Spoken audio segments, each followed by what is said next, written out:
राधे राधे। राधे राधे महाराज जी। महाराज जी, जब से मैंने होश संभाला है, मन कर्म और वचन से किसी का भी बुरा नहीं चाहा है। महाराज जी, आध्यात्मिक कर्म अच्छे से करते हुए भी हमेशा नकारात्मक परिणाम मिलता है। जैसे कि मैं अपने कार्य क्षेत्र नहीं, आप गलत शब्द मत बोलिए। हमेशा किसी का एक जैसा नहीं रहता, तो हमेशा आपका नकारात्मक परिणाम कैसे आ सकता है? पापी से पापी पुरुष को भी सुख की विधान की वृत्ति होती है। आप देख लीजिए, पापी से पापी भी पुरुष का ऐसा नहीं है कि वो दुखी भोगे, उसके भी जीवन में आनंद आता है, सुख आता है, उल्लास का अवसर आता है।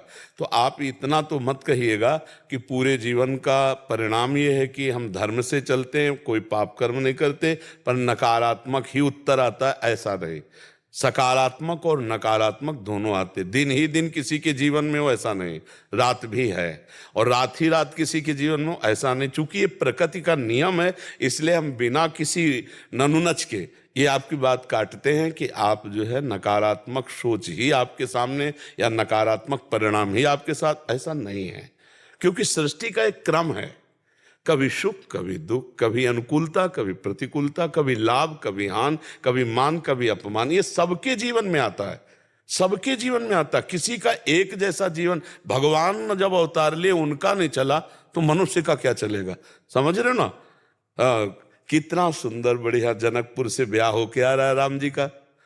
दशरथ जी आनंद मगन फूले, पूरी अयोध्या फूली। अब ये हुआ कि कल सुबह राज्याभिषेक कर दिया, शाम है कि 14 वर्ष का वनवास निश्चित हो जाता है नहीं। तो इसलिए भाई हम पहले इसलिए कि आप ऐसा कहेंगी तो सबको लगेगा कि क्या यार परिणाम है, वो धर्म से चल रही और परिणाम नकारात्मक आता है। ऐसा नहीं, ऐसा बिल्कुल नहीं है। जो हमारे पूर्व जन्म में कुछ शुभ और कुछ अशुभ, उससे निकाल कर ये शरीर बना है। अब कुछ शुभ आएगा, कुछ अशुभ आए। कि आपके जीवन में शुभ नहीं आया?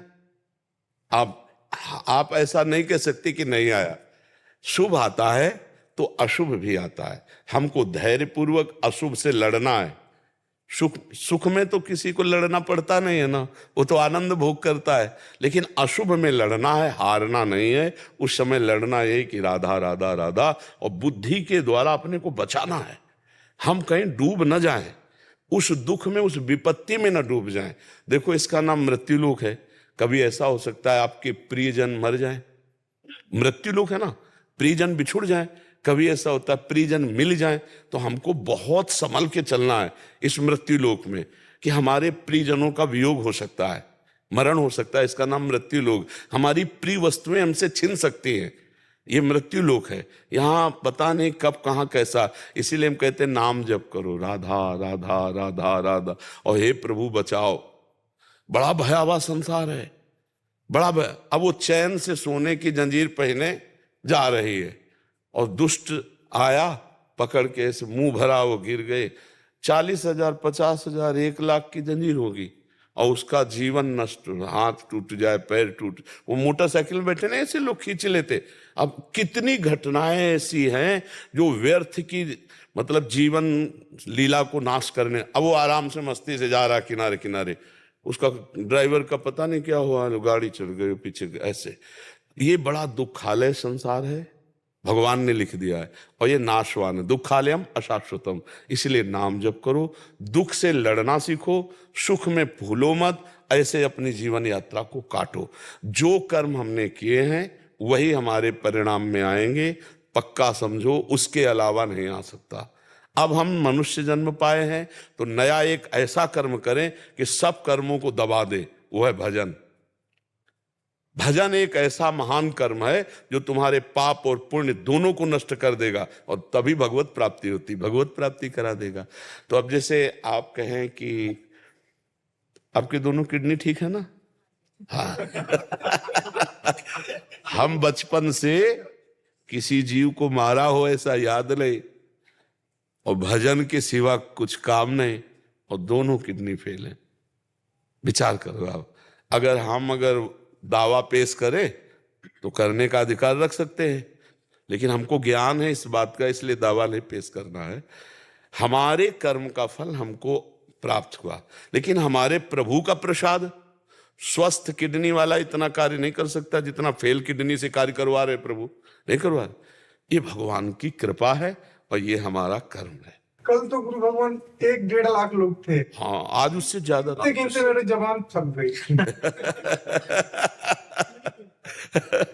तो हम ये बताना चाहते हैं कि हमारे कर्म हमको गिराना चाहेंगे पूर्व के, लेकिन यदि हमारा भजन है, भगवान का आश्रय है, तो हमको ये कर्म रौंद नहीं पाएंगे। ये बात है। देखो, मनुष्य जब भगवान से विमुख होता है तो पापी कर्म बनता है। कौन ऐसा गृहस्थ है जिसने भ्रूण हत्या न कराई हो, गर्भ हत्या न कराई हो? कोई बिरले गृहस्थ होगा। आप विचार करो, और उसका कितना बुरा दंड है, और ये तो पता नहीं है। कोई बिरला ऐसा होगा जो बच्चा नष्ट न करवा, तो बिरले ऐसा है। हमें तो बिरला में भी ढूंढना मुश्किल पड़ जाएगा। नहीं तो कई तरह से जीव का नाश होता, कई तरह से नाश किया जाता ना। अब आप कहते हैं हमने कौन सा पाप किया? बहुत सूक्ष्म विषय हम बता रहे हैं। जिस सामग्री से गर्भ में पहुंच जाए तो संतान होगा कि नहीं होगा? उसी सामग्री को व्यर्थ में नष्ट करते हो। क्या उसमें जीवाणु नहीं था? क्या उसमें जीवात्मा नहीं? क्या उसमें वो संतान नहीं है? उसको अगर गर्भाशय मिल जाए तो आकार धारण कर लेना, वो भी पाप है। उसको ऐसे नष्ट करना पाप है। कौन मानता है? किस तरह से व्यवहार हो रहा है आप जब सूक्ष्मता में देखना, तो हमारे भागवतिक कानून में तो सब है ना। और जब दंड मिलता है तो बोले मैंने कौन सा पाप किया? अरे गणना करो पापों की, तो जैसे तुम कह रहे हो गिनते गिनते जबान थक गई, ऐसे पापों की गणना करते करते जबान। फिर भी भगवान हम पर कितनी कृपा की है कि हमें स्वस्थ रखे, हमें वायु मिल रही, आकाश पृथ्वी जल सब, सूर्य चंद्र सब मिल रहे हैं। अब भी चांद से नाम जप करके अपना पूरा रजिस्टर खाली कर दो, पूरे रजिस्टर को डिलीट करवा दो, वो नाम भजन से होगा। इसलिए चिंता मत करो, आप बहुत सुखी हो। ऐसे ऐसे दुखी लोग हैं जिनके न हाथ हैं न पैर हैं, न भोजन की व्यवस्था है, फुटपाथ में मक्खियां भिनभिना रही, भगवान उन पर भी कृपा कर।